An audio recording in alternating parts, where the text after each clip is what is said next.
MC Hammer was one of the biggest names in music during the early 1990s. His album Please Hammer, Don't Hurt 'Em sold over 18 million copies worldwide. His signature song, You Can't Touch This, became a global phenomenon. At his peak in 1991, Hammer was earning approximately $30 million per year. He owned a 40,000 square foot mansion in California worth $12 million. He employed a staff of over 200 people. By 1996, he filed for bankruptcy with debts exceeding $13 million.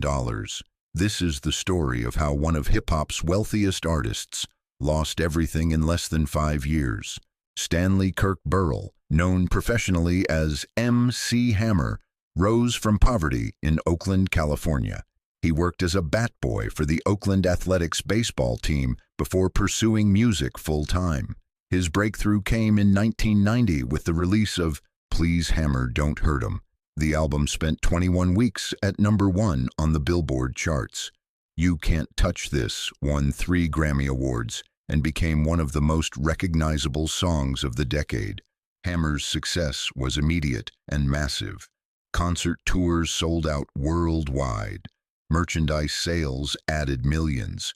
Endorsement deals with Pepsi, Toshiba, and other major brands brought in additional revenue. By 1991, Forbes estimated his annual income at $33 million, making him one of the highest-earning entertainers in the world at that time. The money arrived faster than Hammer could process it, and his spending reflected that reality. Hammer's most visible expense was his estate in Fremont, California. The property covered over 12 acres and featured a 40,000 square foot main house.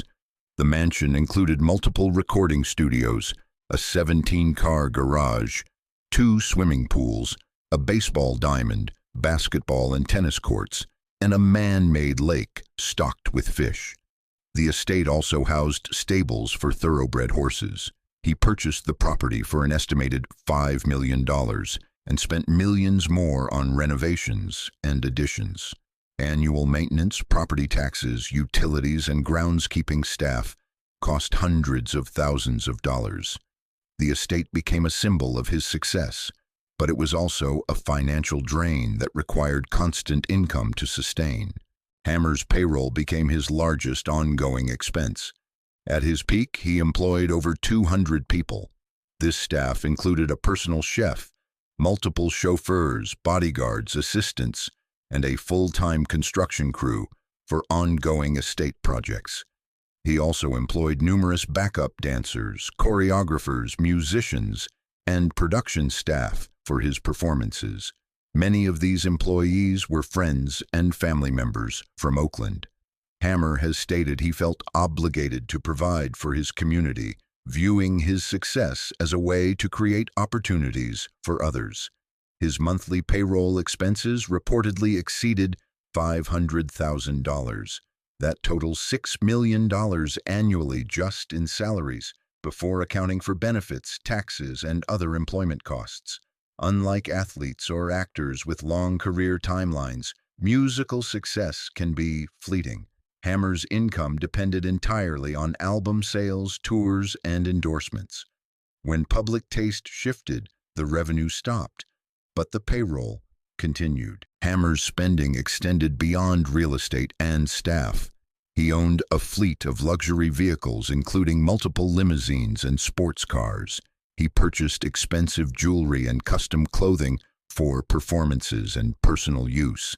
He invested in thoroughbred racehorses, an expensive hobby with high maintenance costs and uncertain returns. The horses required trainers, veterinarians, stabling, and transportation. He also launched a record label, Bust It Records, signing multiple artists and funding their production and marketing. Most of these artists failed to achieve commercial success, resulting in losses rather than profits. Hammer produced and financed his own music videos at a time when production costs could easily exceed several $100,000 per video. His video for Too Legit to Quit reportedly cost over $1 million. He pursued various business ventures, including a clothing line and other entertainment projects, most of which failed to generate sustainable revenue. The music industry changed rapidly in the mid-1990s. Hammer's style, characterized by flashy production and pop-friendly rap, fell out of favor as audiences shifted toward grittier, street-oriented hip-hop. His 1991 album Too Legit to Quit achieved multi-platinum status but sold significantly fewer copies than its predecessor. Subsequent releases performed poorly both critically and commercially.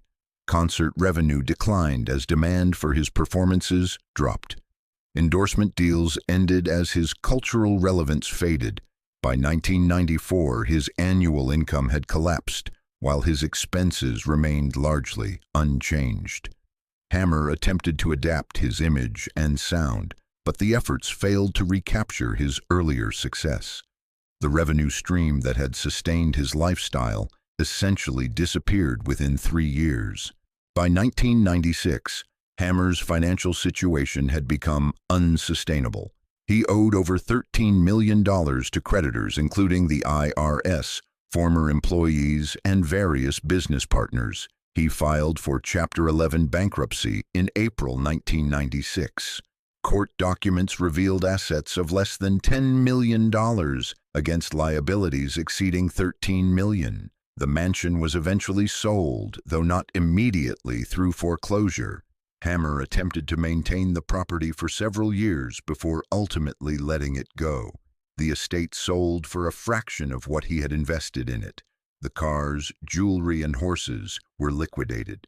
The record label closed. His staff was dismissed. Bankruptcy proceedings revealed the extent of his financial mismanagement. He had failed to pay taxes for multiple years, compounding his debt with penalties and interest. Business ventures had lost millions. His monthly expenses at their peak exceeded his current annual income. Unlike many celebrities who disappear after financial collapse, Hammer continued working. He appeared in television shows, commercials, and reality programs. He pursued various business ventures, including technology investments. In the 2000s, Hammer became an early adopter of social media and online platforms, building a presence on Twitter and YouTube before most celebrities recognized their value. He released new music independently, bypassing traditional record labels. He appeared as a spokesperson and entrepreneur, leveraging his name recognition where possible. His current net worth is estimated between $2 and $3 million, a modest recovery compared to his peak, but a stable foundation built through years of consistent work. Hammer has spoken openly about the bankruptcy in interviews. He acknowledges that his spending was unsustainable and that he prioritized generosity and lifestyle over financial planning. He does not express significant regret, characterizing the experience as part of his journey.